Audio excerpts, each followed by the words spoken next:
کے بعد سورہ یاسین پڑھنے کی فضیلت۔ فجر کی نماز کے بعد سورہ یاسین پڑھنا کیسا ہے؟ کیا یہ سنت عمل ہے؟ عبد المطلب انڈیا سے۔ مسند دارمی کی حدیث ہے کہ نبی صلی اللہ علیہ وسلم نے فرمایا جس نے صبح سورہ یاسین کی تلاوت کی تو اللہ تعالیٰ اس کے اس طرح کے الفاظ ہیں کہ اس کے سارے کام پورے ہو جائیں گے، لیکن یہ حدیث سند کے لحاظ سے بہت زیادہ ضعیف ہے۔ فجر کے بعد کون سے کام کریں؟ فجر کے بعد ایک مسلمان کی کیا روٹین ہونی چاہیے، اس پر روشنی ڈالیں۔ ابو حنین کراچی سے۔ دیکھیں حدیث سے تو یہ بات ثابت ہے کہ فجر کے بعد کا وقت ذکر اللہ کا وقت ہے۔ آپ صلی اللہ علیہ وسلم نے ارشاد فرمایا کہ جو شخص فجر کی نماز کے بعد اسی جگہ جہاں نماز پڑھی ہے بیٹھے بیٹھے اللہ کا ذکر کرتا ہے یہاں تک کہ جب سورج ایک نیزہ بلند ہو جاتا ہے، اشراق کا وقت داخل ہوتا ہے، 2 رکعت پڑھتا ہے تو اللہ اس کو ایک حج عمرے کا ثواب عطا فرماتے ہیں۔ تو بہت سارے اسلاف اسی پر عمل کرتے تھے کہ فجر کی نماز کے بعد اللہ کا ذکر کیا کرتے تھے۔ یہاں تک فقہا نے لکھا ہے کہ فجر کی نماز کے بعد تلاوت کرنے سے بہتر ہے ذکر کرنا۔ تو اگر کوئی اس طرح تسبیحات نہ کر سکے تو پھر تلاوت کر لے، کیونکہ بہرحال تلاوت بھی ایک طرح کا اللہ کا ذکر ہی ہے۔ تو یہ وقت جو ہے نا ذکر اذکار کا وقت ہے، سب سے بہتر ہے ذکر کرے، وہ نہیں تو پھر تلاوت کرے۔ تو لیکن واجب کچھ بھی نہیں ہے اس میں۔ تو اگر آپ فجر سے پہلے کر لیں ذکر، فجر سے پہلے کر لیں تلاوت تو بھی جائز ہے۔ تو شریعت میں آپ کو اس کا اختیار دیا ہے، لیکن فجر کے بعد سونا فوراً یہ بہرحال شریعت میں ناجائز حرام نہ بھی ہو لیکن ناپسندیدہ ہے۔ بہت سارے اسلاف سے اس کی کراہت منقول ہے۔ تو اگر کوئی مجبور ہو تو ایک الگ بات ہے، جیسے کسی کو رات کو نیند ہی نہ آئی ہو اور اس نے صبح 8 بجے کہیں جانا ہے، اب وہ اگر فجر کے بعد نہیں سوئے گا تو وہ آگے نیند پوری نہیں ہوگی، مسائل کھڑے ہوں گے، تو وہ الگ بات ہے، وہ سو جائے۔ لیکن نارملی فجر کے بعد سونے کا معمول بنا لینا یا بلا ضرورت یہ کام کرنا شریعت میں پسندیدہ نہیں ہے۔ بہت سارے اسلاف نے اس کو ناپسند کیا ہے کیونکہ مبارک وقت ہے، اللہ اللہ کرنے کا وقت ہے۔ کچھ نہیں آپ کرتے، ایکسرسائز کر لیں اس وقت، صبح واک کر لیں جا کے، اچھی ہوا ہے، تازہ ہوا ملے گی آپ کو، جاگنگ کر لیں اس وقت جا کے، پورا دن آپ کا اچھا گزرے گا۔ تو یہ اس قسم کی ایکٹیویٹیز کرنی چاہیے۔ اور دوسری بات نبی صلی اللہ علیہ وسلم نے فرمایا بورک لامتی فی بکورہا، اللہ تعالیٰ نے میری امت کے کاموں میں برکت رکھی ہے صبح کے وقتوں میں۔ تو جتنے بھی کام جو صبح کے وقت میں کیے جائیں اس میں اللہ نے برکت بہت رکھی ہے۔ تو اس میں ایکسرسائز بھی کی جا سکتی ہے، اس میں پڑھا بھی جا سکتا ہے، کاروبار بھی کیا جا سکتا ہے۔ لوگ کہتے ہیں ہم اس وقت کاروبار کیسے کریں، دکانیں بند ہوتی ہیں۔ تو بھائی کاروبار کی پلاننگ کر رہے ہیں اس وقت بیٹھ کے آپ، ٹھیک ہے، دکان نہ کھولیں، کوئی ہے ہی نہیں کسٹمر آپ کو۔ کراچی میں تو آپ صبح اگر بیٹھیں گے دکان کھول کے ایک بندہ بھی نہیں ملے گا۔ لیکن ہمارے ایک دوست نے ایسا کیا، دوست تو نہیں جاننے والے تھے، انہوں نے کیا کیا، انہوں نے کہا کہ میں فجر کے بعد دکان کھولوں گا، تو اعلان کر دیا کہ جو کسٹمر فجر کے بعد آئے گا خصوصی ڈسکاؤنٹ ہوگا ان کے ساتھ۔ تو اس میں لوگ اس بہانے جلدی جلدی جانے لگے، تو وہ ان کا اتنا رش ہو گیا کہ ان کا اس طرح سے کاروبار میں جو نقصان ہو سکتا تھا اس کی تلافی اس طرح سے ہو گئی۔ تو بہت سارے طریقے، انسان جب کھوپڑی استعمال کرتا ہے تو طریقے سامنے آتے ہیں، اور کھوپڑی استعمال بھی فجر کے بعد بہت اچھے طریقے سے ہو جاتی ہے۔ بلکہ سردیوں میں تو فجر سے پہلے آپ کو کھوپڑی استعمال کرنا شروع کر دینی چاہیے، کیونکہ سردیوں میں راتیں بہت لمبی ہوتی ہیں۔ تو یہ وقت جو ہے نا انسان کا دماغ بہت فریش ہوتا ہے اور اس وقت بہت اچھا سوچ سکتا ہے، پلاننگ بہت اچھی کر سکتا ہے۔ تو یہ کام فجر کے بعد یا فجر سے پہلے یا فجر کے بعد یہ کام کرنے چاہیے۔ سورہ یاسین قرآن پاک کا دل کیوں؟ سورہ یاسین کو قرآن پاک کا دل کیوں کہا جاتا ہے، اس کی کیا وجہ ہے؟ شمائلہ سبی سے شمائلہ صاحبہ نے پوچھا ہے۔ جی یہ بھی پوچھا تھا بیچاری خاتون نے، رمضان سے 2 مہینے پہلے پوچھا ہوگا، جواب اب مل رہا ہے ان کو۔ جی سورہ یاسین کو قرآن پاک کا دل کہا گیا ہے جس حدیث میں، ترمذی کی حدیث ہے، امام ترمذی نے اس حدیث میں لکھا ہے کہ یہ حدیث غریب ہے، لیکن دیگر جو محققین ہیں انہوں نے اس حدیث کو بالکل ضعیف قرار دیا ہے، اور بعض نے تو بالکل موضوع قرار دیا۔ تو موضوع قرار دینے والی بات تو تھوڑی مبالغہ لگتی ہے، لیکن ضعیف بہرحال یہ حدیث ہے جس میں آتا ہے کہ سورہ یاسین قرآن کا دل ہے، اور ضعیف بھی بہت زیادہ ضعیف حدیث ہے۔ تو اب جب کوئی کسی چیز کی فضیلت میں ضعیف حدیث ہوگی تو پھر اس میں علماء کی 2 رائے ہیں۔ بعض علماء کہتے ہیں کہ اس سے کوئی شرعی مسئلہ تو ثابت ہو نہیں رہا، لہذا اس حدیث کو بیان کرنے میں کوئی حرج نہیں ہے، فضائل میں ضعیف حدیث بیان کی جا سکتی ہے۔ اور بعض علماء کا موقف ہے کہ نہیں بھائی، فضائل کے باب میں بھی احتیاط کرتے ہیں کہ جی حدیث صحیح ہی ہونی چاہیے۔ تو اس میں ہمارے ہاں نا غلو بہت ہے۔ بعض لوگ کیا کہتے ہیں، کسی نے سورہ یاسین کی فضیلت میں ضعیف حدیث سنا دی تو بعض لوگ ان کے خلاف کلپ بنا کے ڈال دیتے ہیں، یہ دیکھو ان کو تو پتہ ہی نہیں حدیث ضعیف ہے اور نبی پر بہتان باندھ رہے ہیں، اور دیکھو ان کے پاس علم نہیں ہے۔ تو یہ بھی جہالت کی بات ہے۔ ضعیف حدیث اور موضوع میں فرق ہوتا ہے۔ تو اور بعض کیا کرتے ہیں، ان کا معیار ایسا ہوتا ہے، اتنا گر جاتا ہے کہ ان کو صحیح حدیث سے پتہ نہیں کچھ چڑ سی ہو جاتی ہے، وہ کبھی کسی موضوع پر التزام ہی نہیں کرتے کہ ہم صحیح حدیث پیش کر دیں لوگوں کے سامنے۔ اس بارے میں صحیح حدیث بھی ہوتی ہیں اس موضوع سے متعلق۔ تو اس لیے اعتدال کی رائے یہی ہے کہ آپ کا جو موقف ہے آپ وہ بیان کر دیں اور دوسرے پہ طنز نہ کریں آپ۔ تو ہماری رائے یہی ہے کہ جب ہمارے پاس صحیح احادیث سے اتنی چیزوں کی فضیلتیں ثابت ہیں تو ہمیں ضعیف کی طرف جانے کی ضرورت نہیں ہے.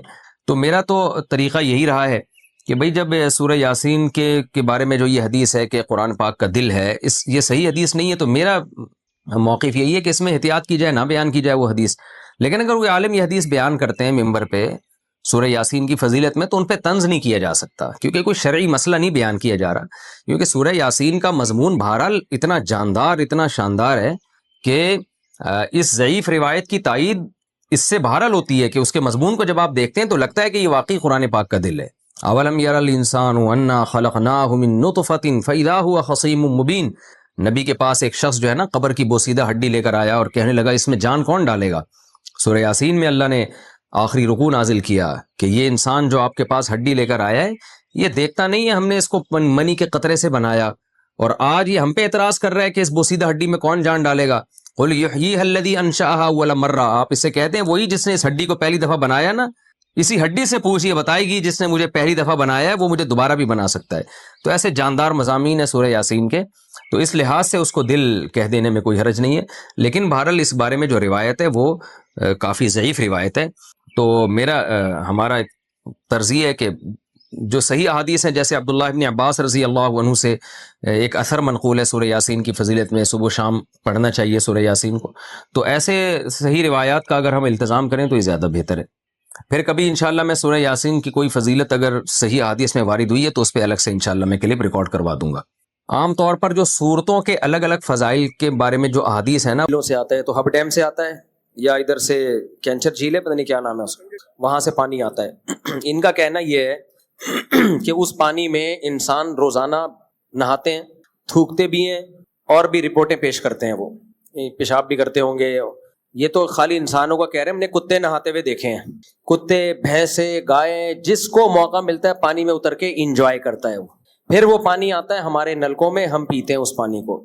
ٹھیک ہے، ایز اٹ از نہیں آتا، گورنمنٹ اس کو فلٹر کرتی ہے. لیکن اتنی بات تو ہے نا کہ آپ جو پانی لوگوں کے پیٹ میں جائے گا، جس پانی سے لوگ نہا رہے ہیں، برتن دھو رہے ہیں، اس میں گورنمنٹ کو اتنی نگرانی تو کرنی چاہیے کہ کم از کم کتے تو نہ نہائیں اس کے اندر. تو ہم نے معلومات کی تو پتہ چلا کہ اس پانی میں پبلک کو نہانے کی پرمیشن نہیں ہے، اللیگل ہے اس پانی میں نہانا. تو اگر یہ اللیگل ہے تو جو اس کی حفاظت پہ مامور لوگ ہیں وہ اپنی ڈیوٹی پوری نہیں کر رہے، تو یقیناً ان کی آمدن حرام ہوگی. گورنمنٹ کی طرف سے ان کو جو تنخواہ مل رہی ہے وہ حرام ہوگی، کیونکہ وہ اپنی ذمہ داری پوری نہیں کر رہے. تو گورنمنٹ کو چاہیے اس پہ نوٹس لے، جو پانی پینے کا آ رہا ہے اس میں لوگوں کو نہانے سے منع کرے. ویسے نہائیں جن کھیتوں سے پانی سے کھیتوں کو سیراب کیا جاتا ہے اس میں نہائیں، بھینسوں کو بھی نہلائیں، اس میں خود بھی نہائیں. نہانے سے کوئی منع نہیں کر رہا. لیکن یہ جو کراچی میں 2 بڑی نہریں آ رہی ہیں پانی کے لیے، اس میں پبلک کے نہانے پر پابندی ہونی چاہیے، کیونکہ صرف نہائیں گے نہیں، بچے تو پیشاب بھی کریں گے اس کے اندر. تو گورنمنٹ کہتی ہے ہم فلٹر کرتے ہیں. ٹھیک ہے آپ فلٹر کرتے ہیں، لیکن کوئی انسانیت بھی کوئی چیز ہوتی ہے نا. یہ تھوڑی کہ پیشاب کر دو پانی میں، فلٹر کر کے پلا دو کسی کو بھی. باقی وہ پانی ناپاک نہیں ہوتا، کیونکہ بہتا ہوا پانی ہے، جب تک اس میں بدبو نہیں آئے گی وہ ناپاک نہیں کہلائے گا. لیکن صحت کے لیے بہرحال انتہائی نقصان دہ. اور آپ کی یہ بات بالکل درست ہے کہ گورنمنٹ کو بھی نوٹس لینا چاہیے، اور جن لوگوں کو وہاں گورنمنٹ نے متعین کیا ہوا ہے پانی کی حفاظت پر، وہ ذمہ داری پوری نہیں کر رہے تو ان کی آمدن بھی حرام ہے اور ناجائز ہے. تو یہ بات بالکل معقول ہے آپ کی. دیکھو واٹر ٹینکر جو بھر رہے ہیں نا، یہ بات ہم نے اپر لیول پہ پہنچائی ہے کہ اس کام کو واٹر مافیا کو روکا جائے. واٹر ٹینکر ڈائریکٹ لائنوں سے پانی لیتے ہیں، پھر ایک ٹینکر مافیا ہے، یہ پانی لیتے ہیں پھر وہ ڈسٹریبیوٹ کرتے ہیں. تو جب ہماری اعلیٰ عہدیداروں سے اس بارے میں بات ہوئی، رینجرز والوں کی بات کر رہا ہوں، جو سندھ گورنمنٹ ہے اس کی بات نہیں کر رہا، تو ہمیں یہ بتایا گیا، جواب یہ دیا گیا، وہ جواب صحیح ہے غلط ہے وہ فیصلہ آپ خود کریں. وہ جواب یہ دیا گیا ہے کہ سندھ گورنمنٹ لوگوں کو پراپر وے میں پانی دے نہیں رہی. کہیں پانی اتنا آ رہا ہے کہ ندیاں بہہ رہی ہیں، کہیں نلکا کھولو تو ہوا کے علاوہ کچھ بھی نہیں آتا. تو ہم اگر یہ ٹینکر مافیا کو بھی روک لیں گے تو اس سے یہ نہیں ہوگا کہ پانی پہنچنا شروع ہو جائے گا، بلکہ جن کے گھروں میں ٹینکر کے ذریعے پانی آ رہا ہے نا، وہ تو یہ آپشن بھی ان کے پاس سے ختم ہو جائے گا، وہ اس سے بھی جائیں گے، قحط پڑ جائے گا بالکل. تو جب تک یہ پانی کی لائنوں کا پورا سسٹم صحیح نہیں ہو جاتا، اور یہ گورنمنٹ کرے گی، تو جب تک یہ سسٹم صحیح نہیں ہو جاتا کہ پانی کی ڈسٹریبیوشن صحیح ہو. اس کی ایک آسان مثال دیتا ہوں. ہم نے اعلیٰ عہدیداروں سے بات کی کہ آپ اسمگلنگ کو مکمل کیوں نہیں بین کر دیتے.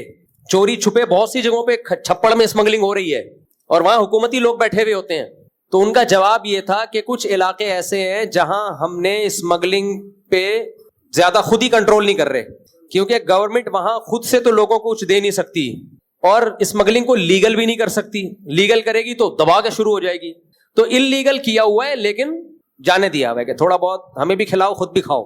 کیونکہ اگر بالکل روک لیا جائے گا تو وہ آٹے ڈال کے بھی نہیں رہیں گے, وہ لوگ مر جائیں گے قحط سے. تو جب تک گورنمنٹ کا کہنا ہے کہ ہمارے پاس کوئی آلٹرنیٹ نہیں ہے تو ہم کیا کریں. اب یہ گورنمنٹ صحیح کہہ رہی ہے, غلط کہہ رہی ہے, میں اس کا ذمہ دار نہیں ہوں, لیکن یہ کہا ہے. تو یہ ٹینکر مافیا کا بھی ایسا ہی ہے, اگر 100% اس کو بند کر دیا, روک دیا, تو ہمارے گھر تو ٹینکر سے پانی آ رہا ہے بھائی.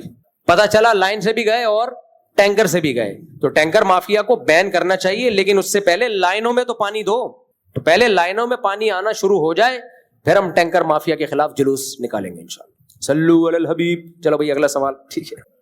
السلام علیکم. وعلیکم السلام. مفتی صاحب, سب سے پہلے تو میں آپ کو بتاؤں کہ میں بہت عرصے سے آپ کو سنتا ہوا آ رہا ہوں, اور میں بیسکلی جو ہے اسکول کا پرنسپل بھی ہوں, اور پرائیویٹ اسکول بھی ہے. تو میرا سوال تھوڑا سا ڈفرینٹ ہے, اور اگر میں اردو میں بولوں گا تو یقیناً کیونکہ یہ میڈیا وغیرہ میں بہت زیادہ ہوتی ہے تو شاید میری پکڑ بھی ہو سکتی ہے. آپ اردو میں بول لیں.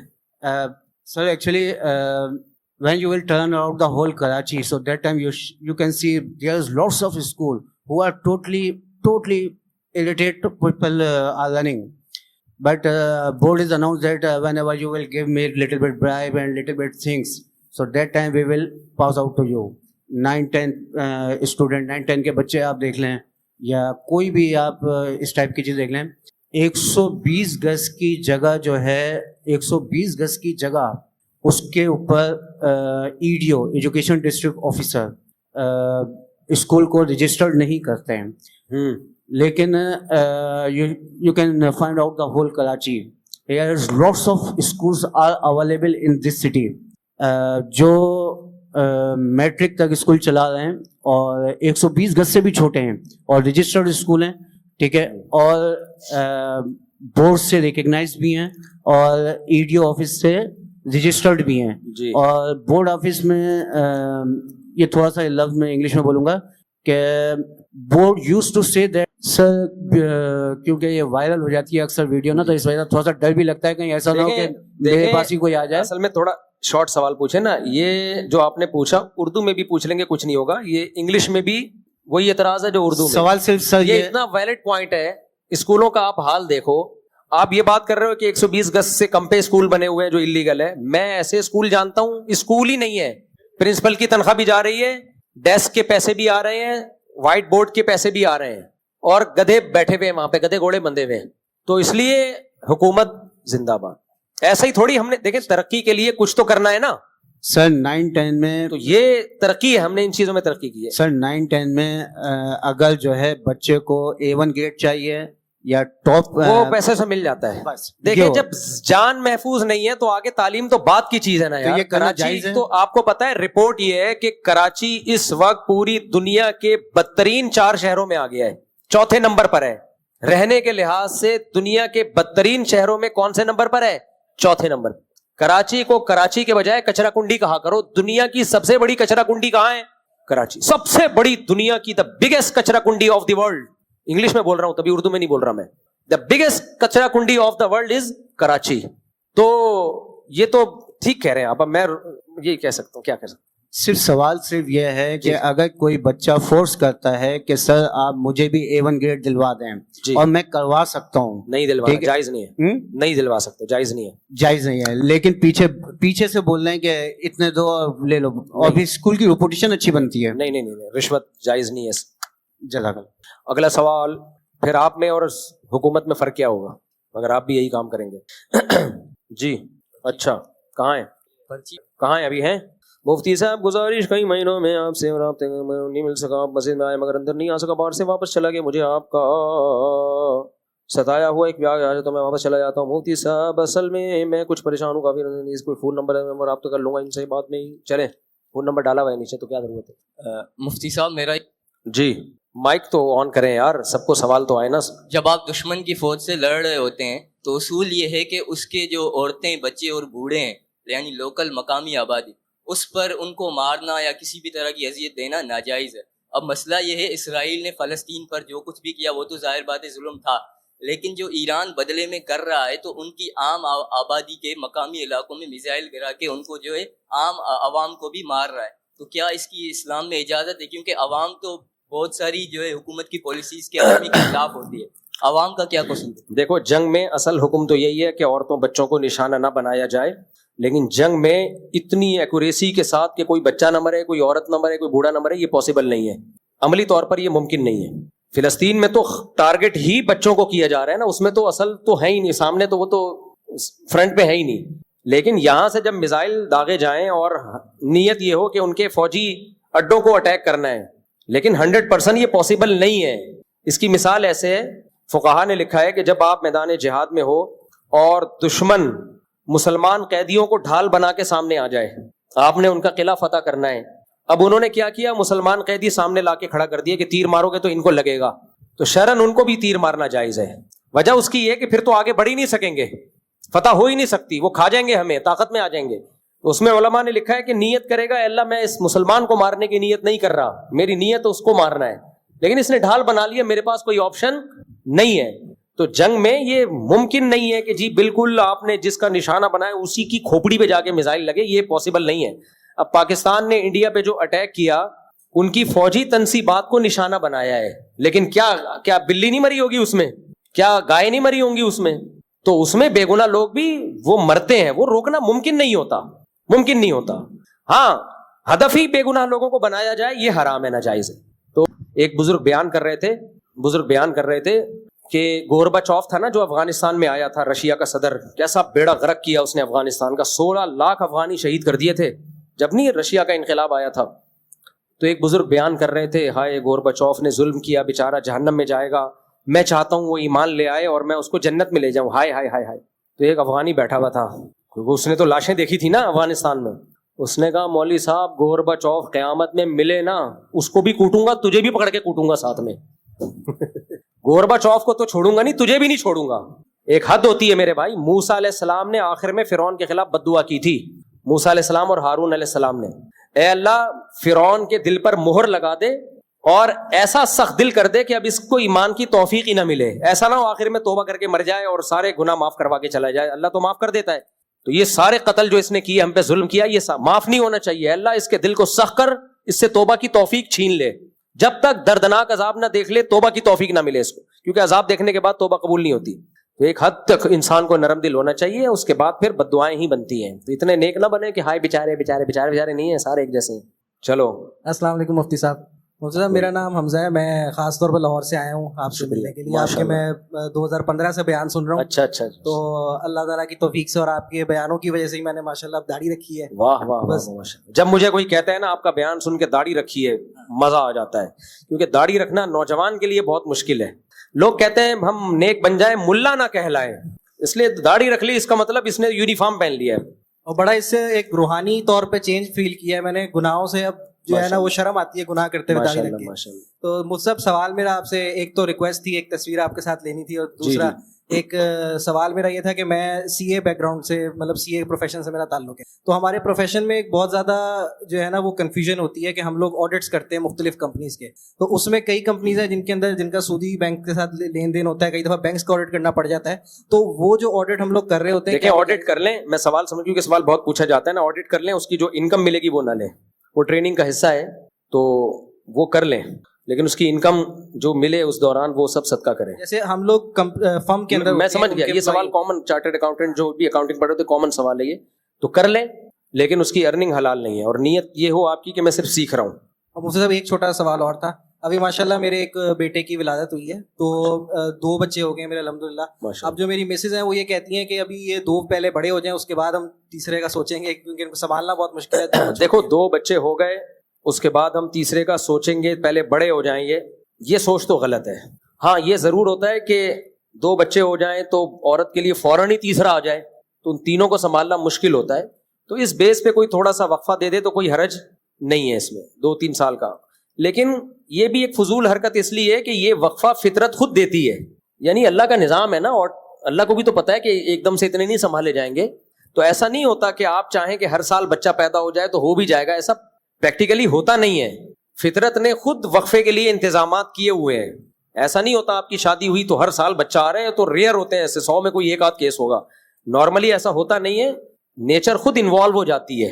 وہ کیسے انوالو ہوتی ہے؟ جب ماں بچے کو فیڈ کراتی ہے تو پریگننسی کا چانس 80-90% ویسے ہی کم ہو جاتا ہے, بہت کم چانس ہوتا ہے. تو یہ آٹومیٹیکلی قدرت کی طرف سے ہوتا ہے. اگر نہیں ہو رہا تو کوئی کرنا چاہے 2-3 بچوں کے بعد 2-3 سال کا, شریعت میں کوئی حرج نہیں ہے, لیکن نیت یہ نہیں ہونی چاہیے کہ میں خرچے نہیں اٹھا سکتا. اور دوسری بات یہ کہ اس کا عورت کو ہوگا بہرحال نقصان, کیونکہ یہ جو کہتے ہیں نا وقفہ کم ہوگا تو بچے پالنا مشکل ہوگا, پریکٹیکلی ایسا ہوتا نہیں ہے, کیونکہ پہلا والا بڑا ہو جاتا ہے اس وقت تک. وہ بچی ہے تو گھر ماں کے ساتھ سنبھالتی ہے, بیٹا ہے تو وہ نیچے والے بہن بھائیوں کو سنبھال لیتا ہے. میں اپنا بتاؤں, میرے جس گھر میں بچے زیادہ ہیں ان کو ہم نے آسانی سے سنبھالا ہے, کیونکہ بچے نے خود مل کے ایک دوسرے کو سنبھالا ہے. اور جس میں کم ہے ان کو سنبھالنا مشکل ہے. تو بچے خود ایک دوسرے کو سنبھالتے ہیں, تو جن کے بچے ہیں ان کو بچوں کی ضرورت زیادہ ہے تاکہ ان کے بہن بھائی ایک دوسرے کو سنبھالیں. سر ماں ہی نہیں سنبھال رہی ہوتی. میں نے تو شرعی مسئلہ بتا دیا کہ روک سکتے ہیں وقتی طور پہ, لیکن بہتر کیا ہے وہ میں نے بتا دیا. بہتر یہی ہے کہ نہ روکیں. وہ مجھ سے تصویر کے لیے اگر ہاں وہ اس کے بعد انشاءاللہ آجو میرے بھائی, بلکہ ابھی آجو تیرا بچہ, آپ کا بچہ, یعنی میرا بچہ, تیرا بچہ کہہ رہا تھا, پرنسپل صاحب کا بچہ. السلام علیکم, جلدی سے, شاباش, nice to meet you, how are you, fine, دبا دے دبا دے دبا دے, ادھر دیکھو ادھر دیکھو, شاباش. آجو لاہور والے, لاہور اسٹیشن, وعلیکم السلام, لسی, سجی کے پائے, کھجی کے پائے.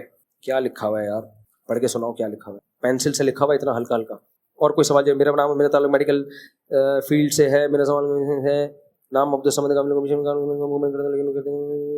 اسلام.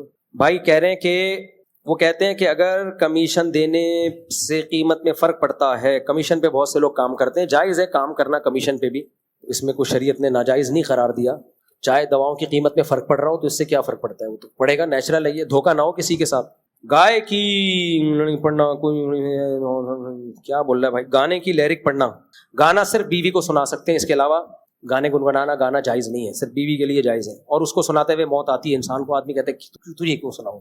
تو جو پرانے گانے یاد ہیں, لوگ کہتے ہیں گانا سنانے کے لیے تو سننا بھی نہیں, سننا نہیں ہے, پرانے یاد ہوتے ہیں. بعض دفعہ بسوں میں نہ چاہتے ہوئے بھی گانا, اب ہم کبھی بس میں, پہلے اب تو چھوڑ دیا سفر سیکیورٹی کی وجہ سے, کبھی زندگی میں جو پرانے گانے سنے ہوئے تھے بس میں جاؤ, وہ لگتا ہے تو یاد آ جاتے ہیں. گانا نہیں بھولتا انسان, تو وہ پرانے گانے یاد آ جاتے ہیں. پرانے گانوں کی شاعری بھی ہوتی تھی, ٹائٹ قسم کی شاعری. تو لڑکے بتاتے ہیں, لونڈے لپاڑے بتاتے ہیں کیا آ رہا ہے, ٹیشن کے علاوہ کچھ بھی نہیں ہے. پہلے گانوں میں شاعری ہوتی تھی, وہ گانے آپ بیوی کو سناؤ, بیوی بھی کہے گی ماشاءاللہ آج پتہ چلا آپ کو مجھ سے محبت ہے.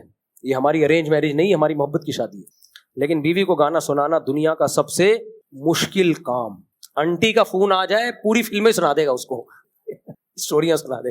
اچھا میرے بھائی, اچھا بیوی کو کبھی سنا بھی رہا ہو تو بیوی سمجھتی ہے مجھے کہہ رہا ہے یہ, حالانکہ آدمی کسی اور کی نیت کر کے کھا رہا ہوتا ہے.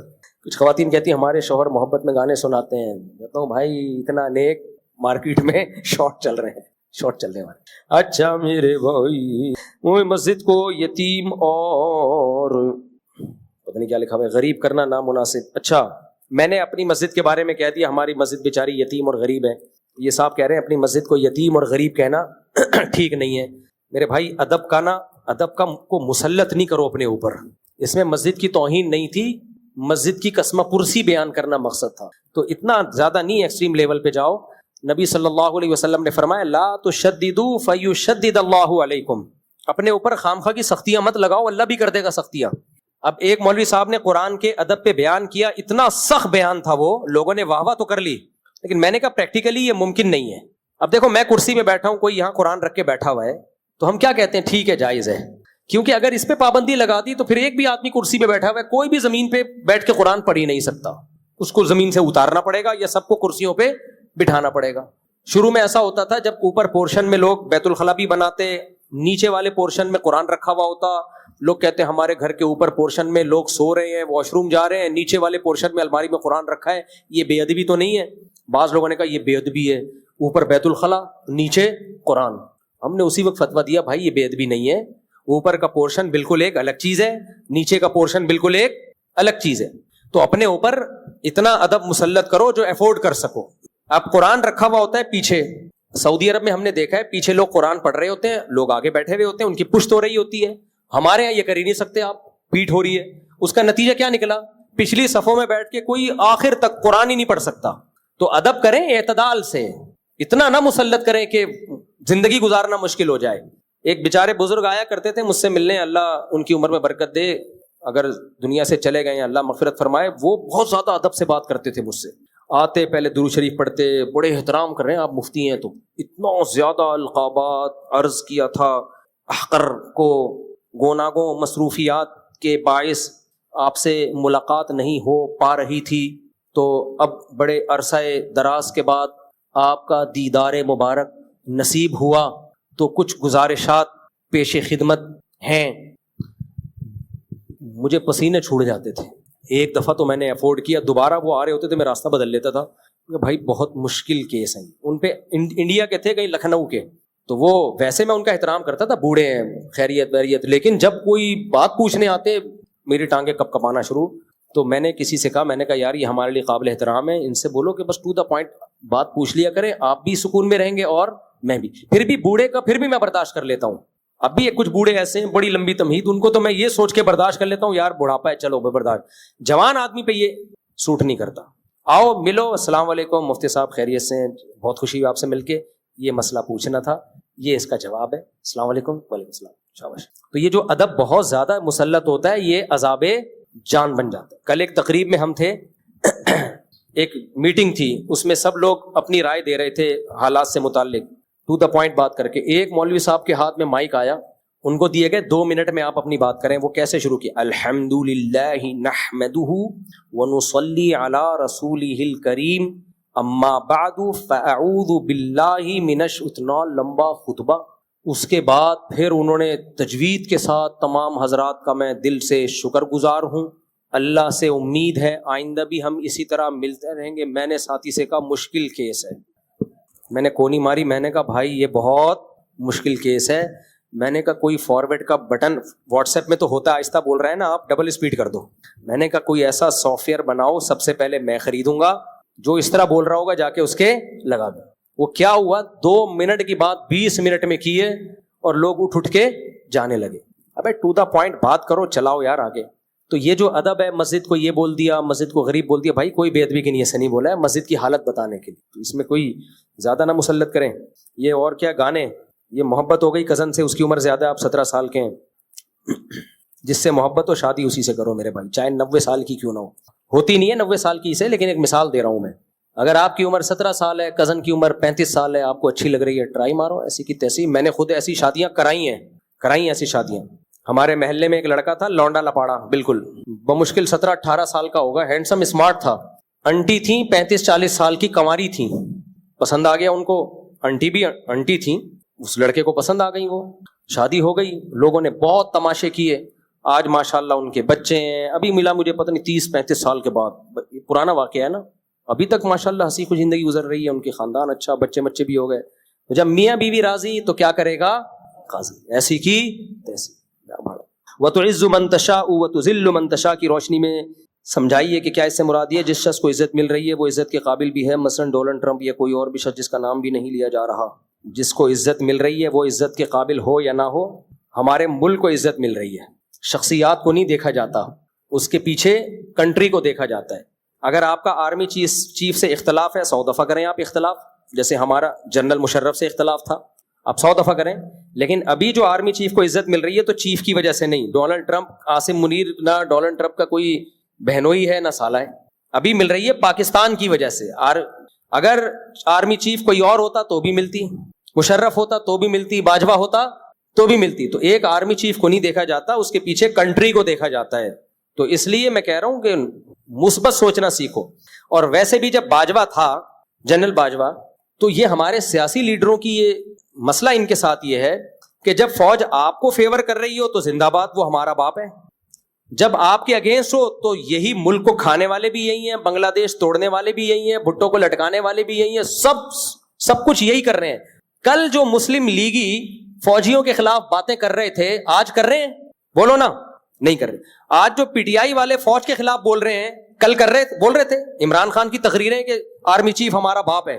میں پھر بھی کہہ رہا ہوں فیور کرو, آپ 100 دفعہ فیور کرو, پی ٹی آئی کو بھی کرو, جے یو آئی کو بھی کرو, لیکن بھائی یہی سیاسی لیڈر یہ بھی تو پینترے بدلتے ہیں نا, یہ بھی تو پینترے بدلتے ہیں.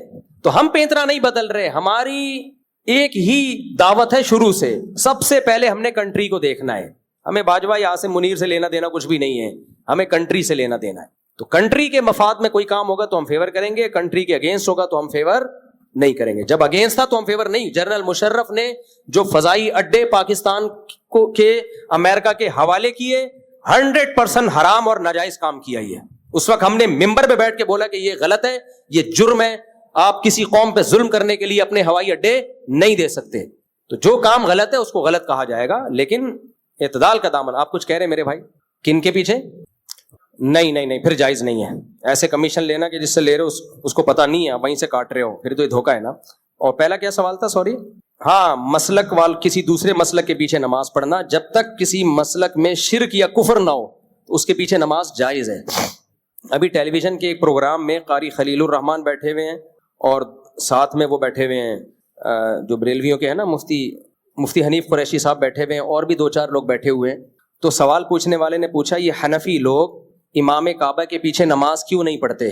یہ 2 نمبریاں بہت ہوتی ہیں ٹیلی ویژن میں. تو مفتی حنیف قریشی صاحب نے جواب دیا کہ حنفی لوگ امام حرم کے پیچھے اس لیے نماز نہیں پڑھتے کہ وہ شافی بھی ہیں, بعض دفعہ ہمارے مسلک کے مطابق نماز نہیں ہو رہی ہوتی. بھائی یہ سوال ہی غلط ہے. حنفی لوگ امام کعبہ کے پیچھے نماز پڑھتے ہیں, چاہے وہ شافی ہوں چاہے وہ حنبلی ہوں, کیونکہ ہم چاروں اماموں کو برحق سمجھتے ہیں.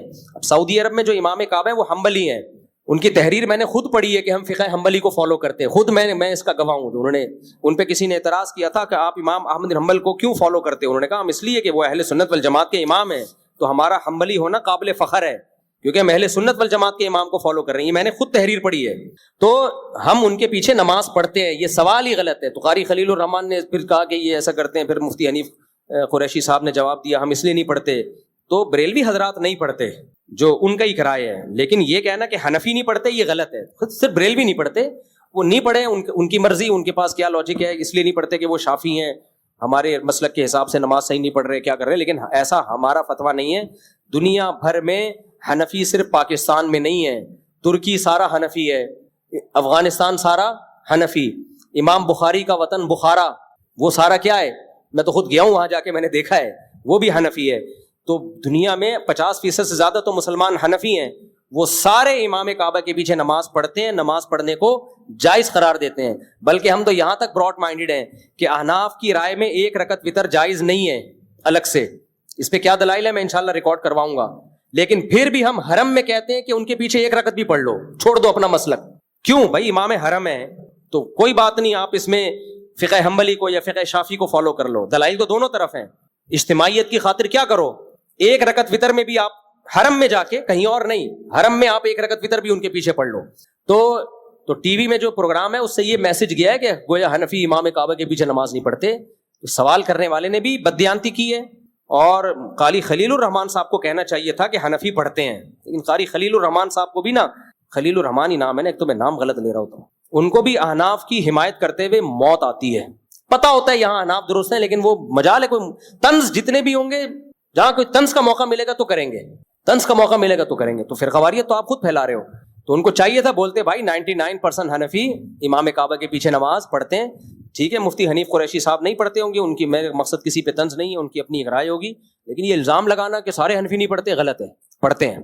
السلام علیکم مفتی صاحب. جی, یہ بالکل ایسا ہی الزام ہے جیسے عدالتی خلا پہ لگا دیا کہ یہ حنفیوں کی رائے کے خلا نہیں ہوتا.